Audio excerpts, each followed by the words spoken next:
ମେଘମାଳରେ ଶୀଘ୍ର ଆଗମନ କରୁଥିବା ଆମ୍ଭମାନଙ୍କ ତ୍ରାଣକର୍ତ୍ତା ପ୍ରଭୁ ଯୀଶୁଖ୍ରୀଷ୍ଟଙ୍କର ଅତି ପବିତ୍ର ଓ ବହୁମୂଲ୍ୟ ନାମରେ ଆପଣ ସମସ୍ତଙ୍କୁ ଆଉ ଗୋଟିଏ ନୂତନ ପ୍ରସଙ୍ଗରେ ପୁନର୍ବାର ମୁଁ ସ୍ୱାଗତ କରେ। ପ୍ରିୟ ପ୍ରଭୁଙ୍କ ଲୋକମାନେ, ଆସନ୍ତୁ ଆଜି ମଧ୍ୟ ପରମେଶ୍ୱରଙ୍କ ବାକ୍ୟରୁ ଆମେ ଆଉ ଏକ ଛୋଟ ପ୍ରସଙ୍ଗରେ ଅଳ୍ପ ସମୟ କଥାବାର୍ତ୍ତା ହେବା। ଆମେ ସମସ୍ତେ ଜାଣୁ ଆମେ ଡିସେମ୍ବର ମାସରେ ଅଛୁ, ଖ୍ରୀଷ୍ଟମାସ ସମୟରେ ଆମେ ଅଛୁ ଏବଂ ଖ୍ରୀଷ୍ଟିଆନ ମାନଙ୍କର ପର୍ବର ମାସରେ ଆମେ ଅଛୁ। ଏହି ଦିନ ମାନଙ୍କରେ ଆମ ଖ୍ରୀଷ୍ଟିଆନ ସମାଜର ଅନେକ ଭାଇ ଭଉଣୀମାନେ ଖ୍ରୀଷ୍ଟମାସକୁ ସେଲିବ୍ରେଟ କରିବା ପାଇଁ ସେମାନେ ନିଜକୁ ପ୍ରସ୍ତୁତ କରୁଛନ୍ତି, ପ୍ରାର୍ଥନା କରୁଛନ୍ତି। ଆଉ ଅନେକ ଭାଇ ଭଉଣୀମାନେ ସେହି ଖ୍ରୀଷ୍ଟମାସର ସେଲିବ୍ରେଟ ନିମନ୍ତେ ଅପେକ୍ଷାରେ ଅଛନ୍ତି। ଏହିପରି ସମୟରେ ଆଉ ଏକ ଖ୍ରୀଷ୍ଟମାସ ସମ୍ବନ୍ଧୀୟ ଗୋଟିଏ ଛୋଟ ପ୍ରସଙ୍ଗ ଆପଣମାନଙ୍କ ନିକଟରେ ମୁଁ ରଖିବା ପାଇଁ ଚାହେଁ। ଆସନ୍ତୁ ପ୍ରଭୁଙ୍କ ବାକ୍ୟରୁ ଗୋଟିଏ ପଦ ପଢ଼ି ଆଜିର ପ୍ରସଙ୍ଗରେ ଆମେ ଆଗକୁ ବଢ଼ିବା। ଆପଣମାନେ ମୋ ସହିତ ଯିଶାୟ ଭବିଷ୍ୟତ ବକ୍ତାଙ୍କ ପୁସ୍ତକକୁ ଆସିବେ। ଯିଶାୟ ପୁସ୍ତକ 9 ଅଧ୍ୟାୟ 6 ପଦ ମୁଁ ଆମ ସମସ୍ତଙ୍କ ନିମନ୍ତେ ପାଠ କରିବା ପାଇଁ ଚାହେଁ।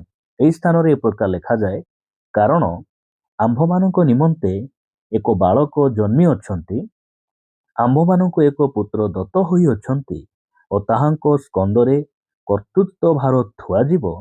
ପୁଣି ତାହାଙ୍କର ନାମ ଆଶ୍ଚର୍ଯ୍ୟ, ମନ୍ତ୍ରୀ, ପରାକ୍ରାନ୍ତ ପରମେଶ୍ୱର, ଅନନ୍ତକାଳୀନ ପିତା, ଶାନ୍ତି ରାଜା ହେବ। ପ୍ରିୟମାନେ, ଯିଶାୟ ଭବିଷ୍ୟତ ବକ୍ତା ତାହାଙ୍କ ପୁସ୍ତକରେ ସେହି ପ୍ରକାର କହନ୍ତି। ଆଜିର ପ୍ରସଙ୍ଗ ଥମ୍ବନେଲ ମାଧ୍ୟମରେ, ଟାଇଟେଲ ମାଧ୍ୟମରେ ଆପଣମାନେ ଜାଣିପାରିଥିବେ। ଆଜି ଯେଉଁ ପ୍ରସଙ୍ଗରେ ଆମେ ପ୍ରଭୁଙ୍କ ବାକ୍ୟରୁ କଥାବାର୍ତ୍ତା ହେବା, ସେହି ପ୍ରସଙ୍ଗର ଶୀର୍ଷକ ହେଲା ଯୀଶୁଙ୍କର ନାମ କାହିଁକି ଆଶ୍ଚର୍ଯ୍ୟ ଅଟେ। ଆଜିର ପ୍ରସଙ୍ଗ ହେଲା ପ୍ରଭୁ ଯୀଶୁ ଖ୍ରୀଷ୍ଟଙ୍କର ନାମ ଅର୍ଥାତ୍ ଯୀଶୁଙ୍କର ନାମ କାହିଁକି ଆଶ୍ଚର୍ଯ୍ୟ ଅଟେ। ଏହି ପ୍ରସଙ୍ଗରେ ପ୍ରଭୁଙ୍କ ବାକ୍ୟରୁ ଅଳ୍ପ କେତେକ କଥା କହି ଆପଣମାନଙ୍କୁ ମୁଁ ଉତ୍ସାହିତ କରିବା ପାଇଁ ଚାହେଁ। ପ୍ରିୟମାନେ, ପ୍ରଭୁ ଯୀଶୁ ଖ୍ରୀଷ୍ଟଙ୍କର ଜନ୍ମର ପ୍ରାୟ 750 ବର୍ଷ ପୂର୍ବେ ଯିଶାୟ ଭବିଷ୍ୟତ ବକ୍ତା ତାହାଙ୍କ ପୁସ୍ତକରେ ସେ ପ୍ରକାର ଲେଖୁଛନ୍ତି। ଆଉ ସେ କହୁଛନ୍ତି ଯେ ଆମ୍ଭମାନଙ୍କ ନିମନ୍ତେ ଏକ ବାଳକ ଦତ୍ତ ହୋଇଅଛନ୍ତି। ଆମ୍ଭମାନଙ୍କ ନିମନ୍ତେ ଗୋଟେ କନ୍ୟା ବୋଲି ସେ କହୁନାହାନ୍ତି। ପ୍ରଭୁ ଯୀଶୁ ଖ୍ରୀଷ୍ଟଙ୍କର ଜନ୍ମର 700 ବର୍ଷ ପୂର୍ବେ ପରମେଶ୍ୱର ତାହାଙ୍କ ଆତ୍ମାଙ୍କ ଦ୍ୱାରା ତାହାଙ୍କ ବାକ୍ୟରେ ସେ ଲେଖୁଛନ୍ତି ଯେ ପୁଅ ଜନ୍ମ ହେବେ ନା ଝିଅ ଜନ୍ମ ହେବେ, ସେ ସଠିକ ଭାବରେ ସେ ଲେଖୁଛନ୍ତି। ମୁଁ ପ୍ରଭୁଙ୍କୁ ଧନ୍ୟବାଦ ଦିଏ ଯେ ପରମେଶ୍ୱରଙ୍କର ବାକ୍ୟ ଗୁଡ଼ିକ ଏତେ ସତ୍ୟ ଅଟେ, ଏତେ ସଠିକ ଅଟେ ଯେ ପ୍ରଭୁଙ୍କର ବାକ୍ୟକୁ ଛାଡ଼ିଦେଲେ ଏହି ପୃଥିବୀରେ ସତ୍ୟ କିଛି ନାହିଁ। ଆମେ ସେହି ସତ୍ୟ ପରମେଶ୍ୱର, ସେହି ସତ୍ୟ ପୁସ୍ତକ ପରମେଶ୍ୱର ଆମ ହାତରେ ଦେଇଛନ୍ତି। ମୁଁ ପ୍ରଭୁଙ୍କର ଗୌରବ କରେ। ଲେଖାଯାଏ ଯେ ଆମ୍ଭମାନଙ୍କ ପାଇଁ ଏକ ବାଳକ ଦତ୍ତ ହୋଇଅଛନ୍ତି, ଆଉ ଆମ୍ଭମାନଙ୍କ ନିମନ୍ତେ ଏକ ପୁତ୍ର ଦତ୍ତ ହୋଇଅଛନ୍ତି, ତାହାଙ୍କ ସ୍କନ୍ଧରେ କର୍ତ୍ତୃତ୍ୱ ଭାର ଥୁଆଯିବ। ପୁଣି ତାହାଙ୍କର ନାମ ଆଶ୍ଚର୍ଯ୍ୟ। ଏହା ପ୍ରଭୁ ଯୀଶୁ ଖ୍ରୀଷ୍ଟଙ୍କ ନାମ ବିଷୟରେ ଲେଖାଯାଉଛି ଯେ ପ୍ରଭୁ ଯୀଶୁ ଖ୍ରୀଷ୍ଟଙ୍କର ନାମ ଆଶ୍ଚର୍ଯ୍ୟ। କାହିଁକି ଆଶ୍ଚର୍ଯ୍ୟ? ମୁଁ ବାକ୍ୟରୁ କେତେକ କଥା ଆପଣମାନଙ୍କୁ କହି ଉତ୍ସାହିତ କରିବା ପାଇଁ ଚାହେଁ। ପ୍ରଭୁ ଯୀଶୁ ଖ୍ରୀଷ୍ଟଙ୍କର ନାମ କାହିଁକି ଆଶ୍ଚର୍ଯ୍ୟ?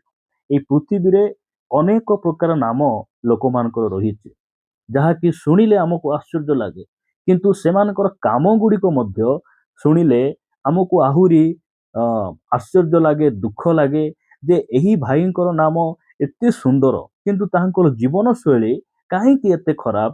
ଏହି ପ୍ରକାର ଆମ ମନ ମଧ୍ୟରେ ଦୁଃଖ ମଧ୍ୟ ଲାଗେ। କିନ୍ତୁ ପ୍ରଭୁ ଯୀଶୁ ଖ୍ରୀଷ୍ଟଙ୍କର ନାମ ଯେ ଆଶ୍ଚର୍ଯ୍ୟ ଅଟେ, ଏହା ବାଇବେଲ ଆମମାନଙ୍କୁ ପ୍ରକାଶ କରେ। ପ୍ରଭୁ ଯୀଶୁ ଖ୍ରୀଷ୍ଟଙ୍କର ନାମ କାହିଁକି ଆଶ୍ଚର୍ଯ୍ୟ ଅଟେ, ଆସନ୍ତୁ ବାକ୍ୟରୁ କେତୋଟି ପଦ ଆମେ ଦେଖିବା। ଆପଣମାନେ ମୋ ସହିତ ମାଥ୍ୟୁ ଲିଖିତ ସୁସମାଚାର 1 ଅଧ୍ୟାୟକୁ ଆସିବେ। ମାଥ୍ୟୁ ଲିଖିତ ସୁସମାଚାର 1 ଅଧ୍ୟାୟ 21 ପଦରେ ଲେଖାଗଲା, ସେ ପୁତ୍ର ପ୍ରସବ କରିବେ, ଆଉ ତୁମ୍ଭେ ତାହାଙ୍କ ନାମ ଯୀଶୁ ଦେବ, କାରଣ ସେ ଆପଣା ଲୋକଙ୍କୁ ସେମାନଙ୍କର ସମସ୍ତ ପାପରୁ ପରିତ୍ରାଣ କରିବେ। ପ୍ରଭୁଙ୍କର ଗୌରବ ହଉ, ପ୍ରଭୁଙ୍କର ପ୍ରଶଂସା ହେଉ। ପ୍ରିୟମାନେ, ପ୍ରଭୁ ଯୀଶୁ ଖ୍ରୀଷ୍ଟ ସେ କଣ କରିବେ? ଆପଣା ଲୋକମାନଙ୍କୁ ସମସ୍ତ ପାପରୁ ଉଦ୍ଧାର କରିବେ। ଏହି କଥା ସ୍ୱର୍ଗର ଦୂତ ଯୋସେଫଙ୍କୁ ସେ ଆସି କହୁଛନ୍ତି। ଯୋସେଫ ନିଜ ମନ ମଧ୍ୟରେ ସେ ମନସ୍ଥ କଲେ ଯେ ମରିୟମକୁ ମୁଁ କଣ କରିବି? ଗୁପ୍ତରେ ପରିତ୍ୟାଗ କରିବି। ମାତ୍ର ପ୍ରଭୁଙ୍କର ଦୂତ ତାଙ୍କୁ ସ୍ୱପ୍ନରେ ଆସି କହୁଛନ୍ତି ଯେ ତୁମେ ତୁମର ଭାର୍ଯ୍ୟାକୁ ଅର୍ଥାତ୍ ତୁମ ସେ ମରିୟମକୁ ତୁମେ ଗ୍ରହଣ କରିବା ପାଇଁ ଭୟ କର ନାହିଁ। ସେ ପବିତ୍ର ଆତ୍ମାଙ୍କ ଦ୍ୱାରା ସେ ଗର୍ଭବତୀ ହୋଇଛନ୍ତି ଆଉ ସେ ପୁତ୍ର ପ୍ରସବ କରିବେ। ତୁମେ ତାହାଙ୍କର ନାମ ଯୀଶୁ ଦେବ। ଏହି ଯୀଶୁ ନାମର ଅର୍ଥ ହେଲା ପରିତ୍ରାଣକର୍ତ୍ତା। ସେ ପାପରୁ ଉଦ୍ଧାର କରିବେ, ପାପରୁ ପରିତ୍ରାଣ ଦେବେ। ପ୍ରିୟମାନେ, ପାପରୁ ଉଦ୍ଧାର କରିବା ପାଇଁ ଯଦି ଏହି ପୃଥିବୀ ପୃଷ୍ଠରେ କିମ୍ବା ସ୍ୱର୍ଗରେ କୌଣସି ନାମ ଅଛି, ସେହି ନାମ ହେଲା ଯୀଶୁ ନାମ। ଯୀଶୁଙ୍କ ନାମ ବିନା ପରିତ୍ରାଣ ନାହିଁ, ଯୀଶୁଙ୍କ ନାମ ବିନା ଉଦ୍ଧାର ନାହିଁ, ଯୀଶୁଙ୍କ ନାମ ବିନା ପାପ କ୍ଷମା ନାହିଁ, ଯୀଶୁଙ୍କ ନାମ ବିନା ସ୍ୱର୍ଗ ନାହିଁ, ଯୀଶୁଙ୍କ ନାମ ବିନା ଅନନ୍ତ ଜୀବନ ନାହିଁ। ସେଥିପାଇଁ ତାହାଙ୍କ ନାମ ଆଶ୍ଚର୍ଯ୍ୟ ଅଟେ। ସେଥିପାଇଁ ପରମେଶ୍ୱର ତାହାଙ୍କ ଜନ୍ମ ପୂର୍ବରୁ କହିଲେ ଯେ ତାହାଙ୍କର ନାମ ଆଶ୍ଚର୍ଯ୍ୟ। କାହିଁକି ଆଶ୍ଚର୍ଯ୍ୟ? ସେହି ନାମରେ ହିଁ ପରିତ୍ରାଣ ଅଛି, ସେହି ନାମରେ ହିଁ ପାପ କ୍ଷମା ଅଛି। ଯଦି ଆପଣମାନେ ପଢ଼ିବେ ମୋ ସହିତ ପ୍ରେରିତ ପୁସ୍ତକ 4 ଅଧ୍ୟାୟ 12 ପଦରେ ଲେଖାଗଲା, ତାହାଙ୍କ ଛଡ଼ା ଆଉ କାହାଠାରେ ପରିତ୍ରାଣ ନାହିଁ, କାରଣ ଯାହା ଦ୍ୱାରା ଆମ୍ଭମାନଙ୍କୁ ପରିତ୍ରାଣ ପାଇବାକୁ ହେବ ଆକାଶ ତଳେ ମନୁଷ୍ୟମାନଙ୍କ ମଧ୍ୟରେ ଆଉ କୌଣସି ନାମ ଦିଆଯାଇ ନାହିଁ। ପ୍ରଭୁଙ୍କର ସ୍ତୁତି ହେଉ। ପ୍ରିୟ ପ୍ରଭୁଙ୍କ ଲୋକମାନେ, ପରମେଶ୍ୱର ଆମମାନଙ୍କୁ ଅନୁଗ୍ରହ କରନ୍ତୁ ଯେ ପ୍ରଭୁ ଯୀଶୁ ଖ୍ରୀଷ୍ଟଙ୍କର ନାମ କାହିଁକି ଆଶ୍ଚର୍ଯ୍ୟ ଅଟେ। ତାହାଙ୍କର ନାମ ମାନବ ଜାତିର ସବୁ ପାପରୁ କ'ଣ କରେ? ଉଦ୍ଧାର କରେ। ଆଜିକୁ 2000 ବର୍ଷ ତଳେ ପ୍ରଭୁ ଯୀଶୁ ଖ୍ରୀଷ୍ଟ ଏ ପୃଥିବୀ ପୃଷ୍ଠରେ ସେ ଏଥିପାଇଁ ଆସିଲେ, ସେ ଯେପରି ମାନବ ଜାତିକୁ ପାପରୁ ଉଦ୍ଧାର କରିବେ, ପାପ କ୍ଷମା ଦେବେ, ପାପରୁ ପରିତ୍ରାଣ ଦେବେ ଆଉ ତାହାଙ୍କର ସେଇ ଅନନ୍ତ ଜୀବନ ଦେଇ ଧରି ରଖିବେ। ଏଥିପାଇଁ ସେ ପୃଥିବୀ ପୃଷ୍ଠକୁ ଆସିଲେ। ପ୍ରଭୁ ଆମ ସମସ୍ତଙ୍କୁ ଅନୁଗ୍ରହ ପ୍ରଦାନ କରନ୍ତୁ। ପ୍ରିୟ ପ୍ରଭୁଙ୍କ ଲୋକମାନେ, ଆଜି ପାପ କ୍ଷମା ପାଇବା ପାଇଁ, ଆଜି ମନୁଷ୍ୟ ଉଦ୍ଧାର ପାଇବା ପାଇଁ ବିଭିନ୍ନ ପ୍ରକାର ଧର୍ମ କର୍ମ ଗୁଡ଼ିକ, ରୀତିନୀତି ଗୁଡ଼ିକ ଆଜି ମନୁଷ୍ୟମାନେ କରୁଛନ୍ତି, ଯେପରି ସେମାନଙ୍କର ମୋକ୍ଷ ହେବ, ଯେପରି ସେମାନଙ୍କର ମୁକ୍ତି ହେବ, ପରିତ୍ରାଣ ହେବ। କିନ୍ତୁ ଆପଣ ଯଦି ଆଉ ଗୋଟେ ପଦ ପଢ଼ିବେ, ମୁଁ ଆପଣମାନଙ୍କ ନିମନ୍ତେ ପଢ଼ିବା ପାଇଁ ଚାହେଁ।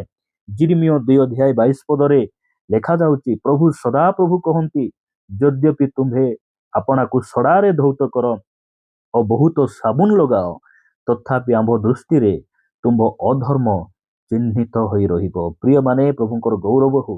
ଆଜି ମନୁଷ୍ୟମାନେ କିଏ ତ ଦାନ ଦେଉଛି, କିଏ ତ ଧର୍ମ କର୍ମ କରୁଛି, କିଏ ତ ଖାଲି ପାଦରେ ଚାଲୁଛି, କିଏ ତ ମସ୍ତକ ମୁଣ୍ଡନ କରୁଛି, କିଏ ବିଭିନ୍ନ ପ୍ରକାର ପଦ ପଦବୀ ଗୁଡ଼ିକ ସେମାନେ କରୁଛନ୍ତି, ଯେପରି ସେମାନଙ୍କର ପାପ କ୍ଷମା ହେବ। କିଏ ତ ପାଣିରେ ବୁଡୁଛି, କିଏ ତ ସ୍ତ୍ରୀର ମୁଖ ଚାହୁଁନାହିଁ, କିଏ ତ ଜଙ୍ଗଲରେ ରହୁଛି। ବିଭିନ୍ନ ପ୍ରକାର ଧର୍ମ କର୍ମ ଗୁଡ଼ିକ ଆଜି ମନୁଷ୍ୟ କରୁଛି। କିନ୍ତୁ ପ୍ରଭୁ କହୁଛନ୍ତି, ତୁମେ ଯାହା କରୁଛ କର, ତୁମେ ସଡ଼ାରେ ଧୌତ କର, ତୁମେ ସାବୁନ ଲଗାଅ, ପାଣିରେ ବୁଡ଼, ଯାହା ବି କର, ତୁମର ଅଧର୍ମ ଆମ ଦୃଷ୍ଟିରେ ଚିହ୍ନିତ ହୋଇ ରହିବ। କାହିଁକି ଏହି କଥା ପ୍ରଭୁ କହୁଛନ୍ତି? ଯଦି ଆମେ ଯେତେ ସଡ଼ାରେ ଧୋଉ, ପାଣିରେ ଆମେ ବୁଡ଼ୁ, ପାପ କେବେ ମଧ୍ୟ ପରିଷ୍କାର ହୁଏ ନାହିଁ। କାରଣ ପାପ ଆମ ଶରୀରରେ ଲାଗିନାହିଁ। ମନୁଷ୍ୟର ପାପ ମନୁଷ୍ୟର ଶରୀରରେ ଲାଗିନାହିଁ, ତାହାର ପାପ ଆତ୍ମା ଆଉ ପ୍ରାଣରେ କ'ଣ ହେଇଛି? ଲାଗିଛି। ସେଥିପାଇଁ ଏଇଟାକୁ ଆମେ କେମିତି ପରିଷ୍କାର କରିବା? କେମିତି ପରିଷ୍କାର ହେବ? କିଏ ପରିତ୍ରାଣ ଦେବ? କିଏ ଉଦ୍ଧାର କରିବ? ପ୍ରିୟମାନେ, ଯଦି ଆପଣମାନେ ପ୍ରଥମ ଯୋହନଙ୍କ ପତ୍ର 1 ଅଧ୍ୟାୟ 7 ପଦ ପଢ଼ିବେ, କିନ୍ତୁ ସେ ଯେପରି ଜ୍ୟୋତିର୍ନିବାସୀ, ଆମ୍ଭେମାନେ ଯଦି ସେହିପରି ଜ୍ୟୋତିରେ ଆଚରଣ କରୁ, ତେବେ ଆମ୍ଭମାନଙ୍କର ପରସ୍ପର ସହଭାଗିତା ଅଛି। ପୁଣି ତାହାଙ୍କ ପୁତ୍ର ଯୀଶୁଙ୍କ ରକ୍ତ ସମସ୍ତ ପାପରୁ ଆମ୍ଭମାନଙ୍କୁ ପରିଷ୍କାର କରେ। ପ୍ରଭୁଙ୍କର ଗୌରବ ହଉ।